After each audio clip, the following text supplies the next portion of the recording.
मैं गिरिराज प्रसाद मीणा, प्राध्यापक राजनीति विज्ञान, राजकीय वरिष्ठ उपाध्याय संस्कृत विद्यालय दौसा। स्वतंत्र भारत में राजनीति में हम अध्याय 1 राष्ट्र निर्माण की चुनौती पाठ में अध्ययन कर रहे हैं। अब से पहले इस पाठ के हमने आप तक 2 वीडियो जारी कर पहुंचा दिए हैं। आज हम इस पाठ का तीसरा और अंतिम वीडियो जारी कर रहे हैं। आज का हमारा बिंदु शुरू हो रहा है राज्यों का पुनर्गठन। राज्यों का पुनर्गठन है जब बंटवारे और देशी रियासतों के विलय के साथ ही साथ राष्ट्र निर्माण की प्रक्रिया का भी अंत नहीं हुआ, क्योंकि भारतीय प्रांतों के आंतरिक सीमाओं को तय करने की चुनौती अभी भी हमारे सामने थी। ऐसी स्थिति में यहाँ औपनिवेशिक शासन के समय जो प्रांतों की सीमाएं प्रशासनिक सुविधा के लिहाज से तय की गई थी, ब्रिटिश सरकार ने जितने क्षेत्रों को जीत लिया था उन क्षेत्रों में एक अलग प्रांत मान लिया गया था और रजवाड़ों के अंतर्गत आने वाले अलग इलाके को अलग मान लिया गया था। और हमारी राष्ट्रीय सरकार ने ऐसे सीमांकन को बनावटी मानकर खारिज कर दिया था। इस आधार पर राज्यों का पुनर्गठन का वायदा शुरू किया और इसमें भारतीय राष्ट्रीय कांग्रेस ने राज्यों के पुनर्गठन भाषा के आधार पर होगा। अनेक प्रांतीय कांग्रेस समितियों को भाषा इलाके के आधार पर बनाया गया और इसी के आधार पर आज़ादी और बंटवारे के बाद की जो स्थितियां बदली उसमें हमारे नेताओं को भी ये चिंता हुई, अगर भाषा के आधार पर प्रांत बनाए गए तो इससे अव्यवस्था फैल जाएगी और तथा देश को टूटने का आधार रह जाएगा, जिसके परिणामस्वरूप भाषावार राज्यों के गठन में दूसरी सामाजिक आर्थिक चुनौतियों से भी ध्यान भटकने लगा। ऐसी स्थिति में चुनौतियों की चपेट में थे और इसी मामले में केंद्रीय नेतृत्व के ने स्थानीय नेताओं और लोगों ने जो चुनौती दी थी उसमें पुराने मद्रास प्रांत के तेलुगु भाषा क्षेत्र में विरोध भड़क उठा और आज के तमिलनाडु और आंध्र प्रदेश उस समय शामिल थे और कुछ हिस्से मौजूदा केरल और कर्नाटक में भी थे। ऐसी स्थिति में वहाँ एक विशाल आंध्र आंदोलन हुआ और उसने मांग की कि मद्रास प्रांत के तेलुगु भाषी इलाके को अलग करके एक नया राज्य आंध्र प्रदेश बनाया जाए। तेलुगु भाषा वाले क्षेत्र की लगभग सारी राजनीतिक शक्तियाँ मद्रास प्रांत की भाषाई पुनर्गठन के पक्ष में थी। इस प्रकार से केंद्र सरकार हाँ ना की दुविधा में थी और अपनी मनोदशा से इस आंदोलन ने जोर पकड़ लिया, जिसके परिणामस्वरूप कांग्रेस के नेता और दिग्गज गांधीवादी जो पोटी श्रीरामुलु अनिश्चितकालीन भूख हड़ताल पर बैठ गए और 56 दिन की भूख हड़ताल के पश्चात उनकी मृत्यु हो गई। लोग बड़ी संख्या में सड़क पर निकल आए। पुलिस फायरिंग में अनेक लोग घायल हो गए और मद्रास में अनेक विधायकों ने विरोध जताया और अपनी सीट से इस्तीफा दे दिया। ऐसी स्थिति में आखिरकार 1952 के दिसंबर में प्रधानमंत्री ने आंध्र प्रदेश नाम से अलग राज्य बनाने की घोषणा कर दी। अब अलग राज्य बनाने की जो ही घोषणा हुई उसके पश्चात यहाँ आंध्र के अंतर्गत गठन में जो दूसरे हिस्से में थे भाषाई आधार पर राज्यों में गठित करने का संघर्ष पर चल पड़ा और इन संघर्षों से बाध्य होकर के केंद्र सरकार ने 1953 में राज्य पुनर्गठन आयोग बनाया और आयोग ने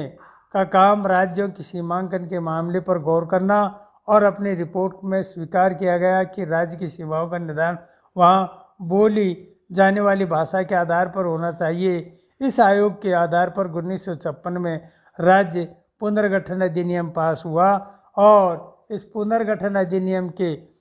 पास होने के पश्चात ही वहाँ राज्य में या हमारे भारत में 14 राज्य और 6 केंद्र शासित प्रदेश बनाए गए। इस प्रकार से यह राज्य पुनर्गठन आयोग बना और उसके पश्चात हमारे यहाँ आज़ादी के बाद के शुरुआती सालों में ही जो बड़ी चिंता थी कि अलग राज्य बनाने की मांग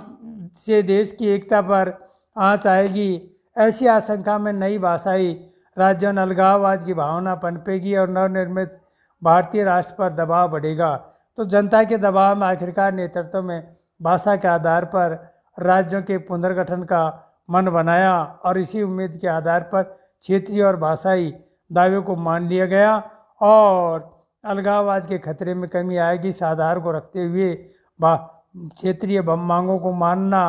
और उन मांगों के आधार पर ही इलाके में के अलावा क्षेत्रीय मांगों को मानना और कदम उठाया तथा भाषावार राज्यों के पुनर्गठन का आज 50 साल से भी अधिक समय हो गया है। भाषाई राज्य इन राज्यों के गठन के लिए चले आंदोलनों और लोकतांत्रिक राजनीतिक तथा नेतृत्व की प्रकृति बुनियादी के रूप में बदलता है। राजनीतिक सत्ता भागीदारी का रास्ता भी एक छोटे से अंग्रेजी भाषा अभिजात तबके के लिए ही नहीं बल्कि खुल चुका है और भाषावार पुनर्गठन के सीमांकन के लिए यहाँ आधार मिला और बहुत से आशंका के विपरीत इसमें देश भी नहीं टूटा। ऐसी स्थिति में यहाँ एकता और ज़्यादा मजबूत हुई और सबसे बड़ी बात यह है कि भाषावार राज्यों के पुनर्गठन से विभिन्नता के सिद्धांत को स्वीकृति मिली। जब हम ये चाहते हैं कह सकते हैं कि भारत ने लोकतंत्र को अपनाया और इसका सीधा सा मतलब इतना भर नहीं था कि भारत में लोकतंत्र संविधान पर अमल होता है। भारत में चुनाव कराए जाते हैं। भारत में लोकतांत्रिक होने का एक अर्थ यह भी है कि विभिन्नता की पहचान और उन्हें स्वीकार करना, साथ ही ये मानकर चलना कि विभिन्नताओं में आपसी विरोध भी हो सकते हैं या यूँ कहें दूसरे शब्दों में कि भारत में जो लोकतंत्र है इस लोकतंत्र की धारणा के विचारों और जीवन पद्धतियों की बहुलता की धारणा से जुड़ी हुई है और आगे के दिनों में भी अधिकतर राजनीति इसी दायरे में चलेगी। इसके अतिरिक्त भाषावार राज्यों के पुनर्गठन के सिद्धांत को मान लेने के कारण 1960 में भी एक जन आंदोलन चला था जिसमें महाराष्ट्र और गुजरात राज्य बने थे तथा